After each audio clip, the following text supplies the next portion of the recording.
All right for you, Charli. I don't think she needs that.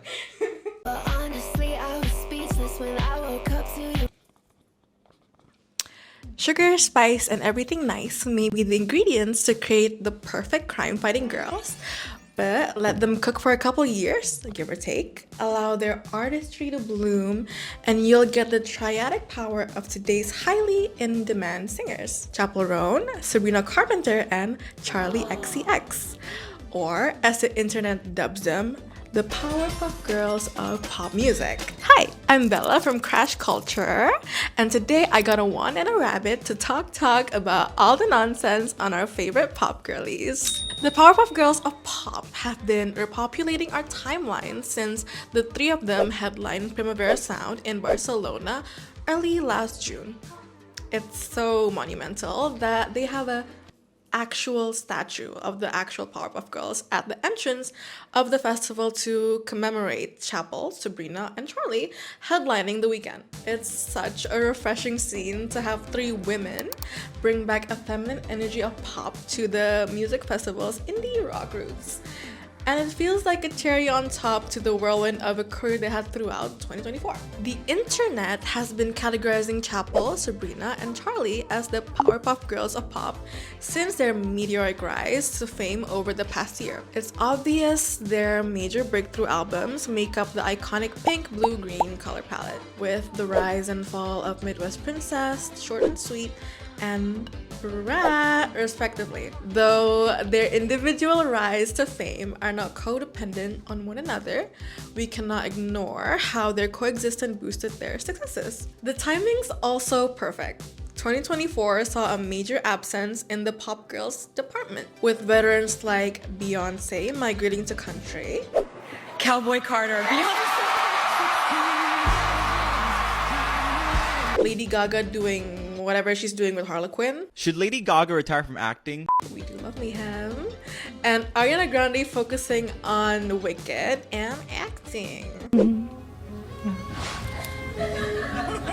didn't know that was happening. Ari's album, Eternal Sunshine, as well as Billy's Hit Me Hard and Soft, are major hits, but these women are experimenting with other genres and even branching out to other mediums of art, leaving some spots empty in the cheeky pop department.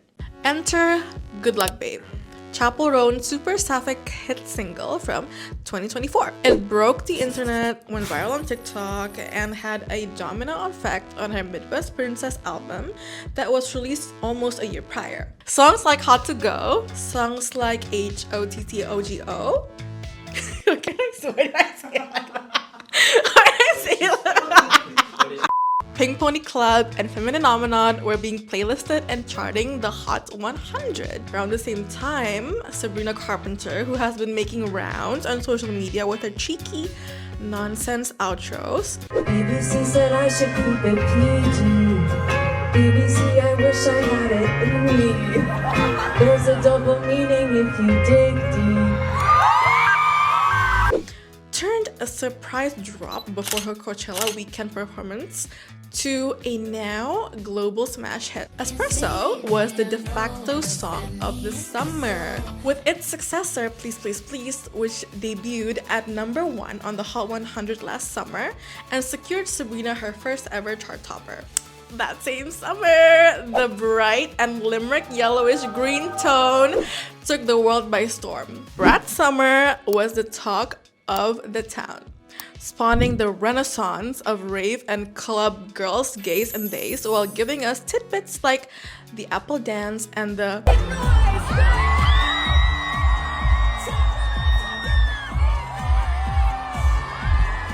Let's Work It Out on the remix, a soundbite dominating Stan Twitter. It even had Kamala HQ jumping on the bandwagon, and every single news outlet was reporting about this new iconic, groundbreaking, compelling aesthetic. Totally not biased. Whether it's Chappell's earnest exploration of sapphic identity and struggles, Sabrina's tongue-in-cheek sense of humor, or Charli's unabashed brashness, they're bringing back a youthful, almost banal. They're bringing a youthful, almost banal. Banal. But now... energy evocative of the roots of pop music. So back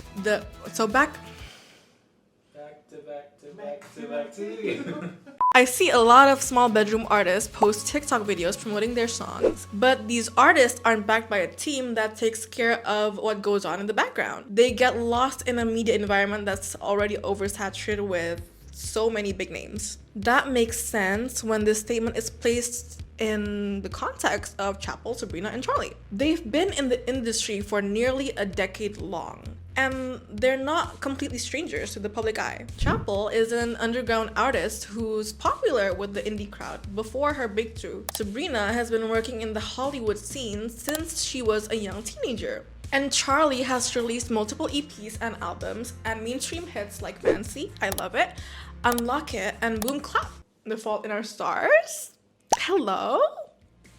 But aside from all the color palettes and similar career trajectories, what really makes them the Powerpuff Girls of pop? Most anyone is familiar with the portrayal of tri-color trios in the media, usually cartoons. We're used to seeing similar color sets of characteristics linked to each other, and the Powerpuff Girls are not that different. Red or pink usually represents a bold and confident leader role. There's a cutesy and charming naivete to the one in blue, and the green character is usually brash, tough, and no nonsense. That's pretty representative of each of the singers' breakthrough records. Chappell wrote, "She infuses an air of hyper-energetic fun to her music with boldness that translates in her vocal style and drag-inspired camp aesthetics."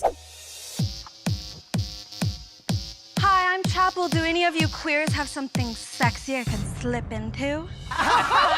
With songs in the fall and rise of a Midwest princess like super graphic, ultra modern Girl, that's a long one, and Feminine Phenomenon. And what makes her special is that she's not media trained and not afraid to be her, which comes to a double-edged sword. Her latest release, The Giver, is a hit.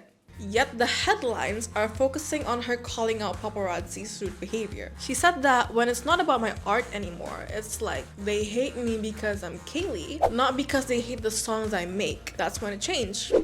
But it's her fearless attitude that got her loyal fan base. On the other hand, Sabrina Carpenter's soft, feathery voice, Feather, that infiltrates espresso and bedcam, gives a cute vibe accentuated with her billowy blonde hair, heart cutouts, and flowy baby doll dresses, and it definitely emulates Bubbles. She does sing about sex, romance, and men a lot. Although she claims doing it doesn't mean she cares, but it's repackaged in a brand that feels feminine, female forward, and a bubbly pop sound, and very much so the female gaze. And then there's Charli, the buttercup of the trio. Brat is a whole phenomenon that highlights unapologetic individuality. She changed the whole meaning of brat, finding liberation in messiness and rebellion with songs like Sympathy is a Knife and Von Dutch. She won Songwriter of the Year. She's brash, gritty, and unafraid to speak her truth. The brat girl aesthetic is rooted in carefreeness in a world where women continue to be compared with one another, criticized for everything they do, and upheld standards beyond what they can achieve. It's all about having fun. While the three women bring their own spin to today's pop music scene, they exist within the same plane, arguably the same plane other female pop artists have been occupying. What makes them special is their most coincidental rise to fame together. It makes it even more special knowing that through all of Chappell's struggles with her newfound fame, she has other women like Sabrina and Charli in the industry offering support, bringing about an air of freshness amidst fandom wars and media outlets who